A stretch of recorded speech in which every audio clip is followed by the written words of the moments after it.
కాంగ్రెస్ పార్టీని బలోపేతం చేసుకునే అవసరం మనందరికీ ఉంది. మరి ముఖ్యంగా ఆంధ్ర రాష్ట్రానికి ఉంది. ఎందుకంటే గత 11 సంవత్సరాలుగా బీజేపీ అధికారంలో ఉంది. మోడీ గారు ప్రధానమంత్రిగా ఉండి కూడా విభజన హామీలలో ఏ ఒక్క హామీ అయినా ప్రత్యేక హోదా దగ్గర నుంచి మొదలు పెడితే ఏ ఒక్క హామీ కూడా ఈ రోజుటి వరకు ఆంధ్ర రాష్ట్ర ప్రజల చేతుల్లో పెట్టింది లేదు మోడీ గారు.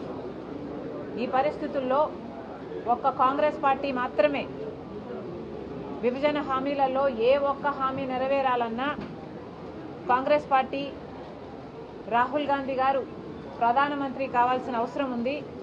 అందుకే కాంగ్రెస్ పార్టీని బలోపేతం చేసుకోవాల్సిన అవసరం ఉంది. 11 సంవత్సరాలు అయింది.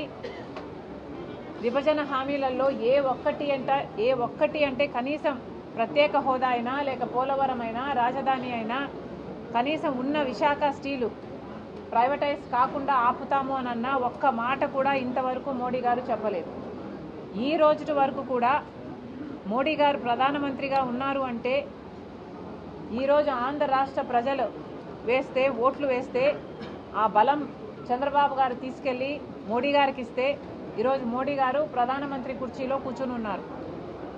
మరి ఆంధ్ర రాష్ట్ర ప్రజలు వేసిన ఓట్ల వల్ల ఆంధ్ర రాష్ట్ర ప్రజల నాయకులు చంద్రబాబు గారు ఇచ్చిన మద్దతు వల్ల ఈరోజు మోడీ గారు ప్రధానమంత్రిగా ఉంటే కనీసం ఇప్పటికైనా మోడీ గారు ఆంధ్ర రాష్ట్ర ప్రజల గురించి ఆలోచన చేస్తారు, ఇప్పటికైనా మనకు మేలు చేస్తారు అంటే ఇప్పటి వరకు కూడా 1 సంవత్సరం దాటిపోయింది.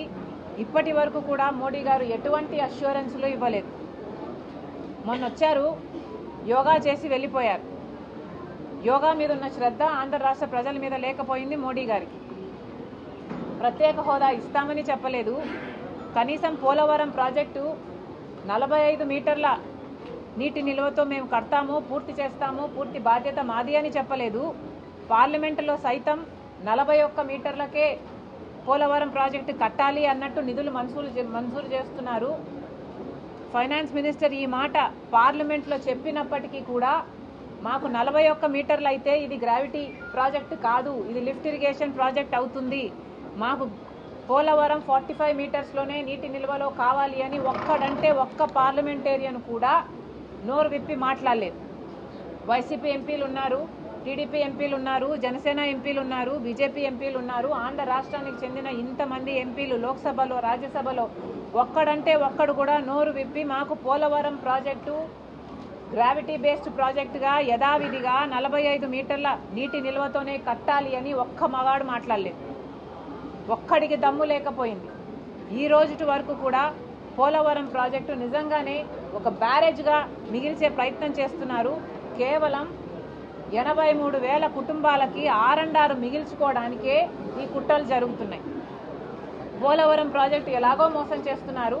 రాజధానికైనా ఏమైనా చేస్తున్నారా అంటే రాజధాని కట్టాలి, పూర్తి బాధ్యత కేంద్రానిది అని చెప్పి మనకు విభజన హామీ అయితే న్యూఢిల్లీని తలపించే రాజధాని కడతామని చెప్తే ఈరోజు కనీసం రాజధానికి నిధులు ఇవ్వకుండా అప్పులు ఇస్తున్నారు. ఎవరు అడిగారు వీళ్ళని అప్పులు? ఈ అప్పులన్నీ మన మీద మన బిడ్డల మీద భారం పడుతుంది తెలిసి కూడా చంద్రబాబు గారు ఏమీ మాట్లాడటం లేదు. ఇక విశాఖ ప్రైవేటైజేషన్ అయితే ఈ రోజు వరకు కూడా వాళ్ళ మెడి మీద కత్తి పెట్టినట్టుగా వాళ్ళు బతుకుతున్నారు. గత నెలలో కూడా 5,000 మంది ఉద్యోగాలను పీకేశారు. ఒక్కరంటే ఒక్కరు కూడా పట్టించుకోవటం లేదు మన రాష్ట్రంలో. ఉన్న నాయకులంతా ప్రతిపక్షమైనా అధికార పక్షమైనా వైసీపీ జగన్మోహన్ రెడ్డి గారైనా తెలుగుదేశం చంద్రబాబు గారైనా జనసేన అయినా వీళ్ళందరూ కూడా అందరూ మోడీకి తొత్తుల్లా మారారు. అందరూ మోడీతో పొత్తులు పెట్టుకున్న వాళ్ళే. జగన్మోహన్ రెడ్డి గారేమో అక్రమ పొత్తు పెట్టుకున్నారు, ఇక చంద్రబాబు గారైతే కూటమే కట్టేశారు.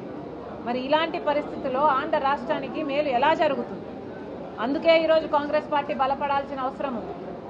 కాంగ్రెస్ పార్టీ బలపడాలి, కాంగ్రెస్ పార్టీ అధికారంలోకి రావాలి. రాహుల్ గాంధీ ప్రధానమంత్రి అయితేనే ఆంధ్ర రాష్ట్ర ప్రజలకు మేలు జరుగుతుంది. విభజన హామీలలో అన్ని హామీలు నెరవేరుతాయి.